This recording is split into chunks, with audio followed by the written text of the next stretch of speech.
តសួស្ដីបង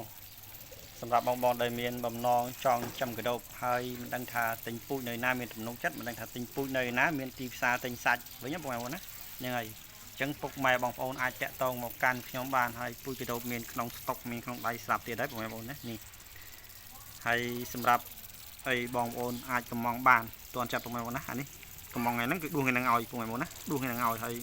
មេនេះគឺត្រៀមនឹងចាញ់បងប្អូនណាត្រៀមនឹងចាញ់ហើយដោយសារចាស់ខែណាស់ហើយបងប្អូនណាលឿងអស់ហើយឃើញបងប្អូនលឿងសឹងគ្រប់ទាំងមេទាំងឈ្មោះហើយអញ្ចឹងទុកអត់បានយូរបងប្អូនទុកអត់បានយូរទេដោយសារតែវាចាស់ខែពេកបងប្អូនណាចាស់ខែពេកយ៉ាងនេះ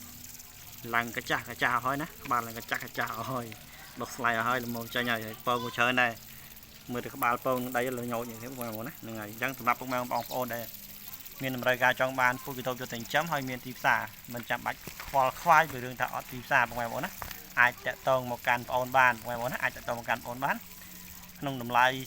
សមល្មមបងប្អូនណាមិនថ្លៃខ្ពស់កប់ពពកហើយក៏មិនទាបកប់ពពកត្រូវអាចចលេនដែរបងប្អូនណាហ្នឹងហើយ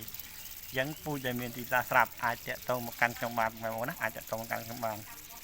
ហើយទីផ្សារគឺនៅល្អឡើយទេបងប្អូននៅល្អឡើយទេខាងខ្ញុំអត់ទាន់ធ្លាក់កម្រិតដល់មិនយកទេបងប្អូនណាអត់ទាន់ធ្លាក់កម្រិតដល់10000ជាងមិនយកទេបងប្អូននៅ20000លើសបងប្អូនណាខាងខ្ញុំនៅ20000លើសចឹងអត់ដឹងថាខាងបងប្អូននៅប្រមាណទេតែបែកខាងបាត់ដំបងឬ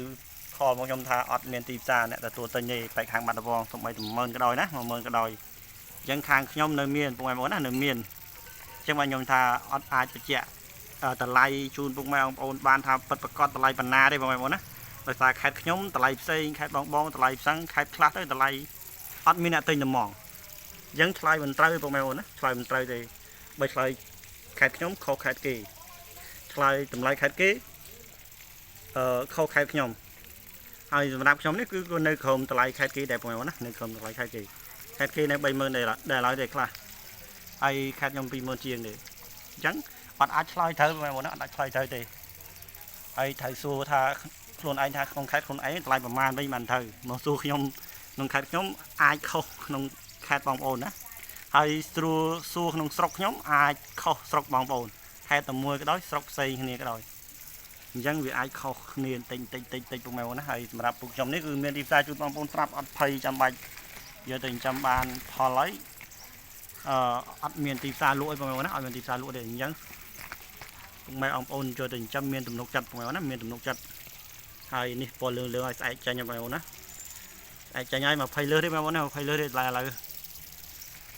វាមិនដល់ក្រាស់ទៅ20ស្ដើងបងប្អូនណា20ស្ដើងអត់ដល់ក្រាស់ទេអញ្ចឹងវាទៅតោងក្រាស់ដែរបងប្អូនណាតោងក្រាស់ដែរពាក់កណ្ដាលក្រាស់ពាក់កណ្ដាលស្ដើងបងប្អូន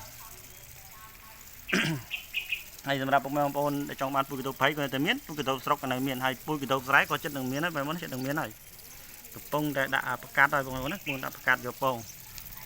ចាំឲ្យពងបានច្រើនភ្ញាស់កូនមួយសាទៀតគឺយកពងលក់មកបងប្អូនណាហ្នឹងហើយ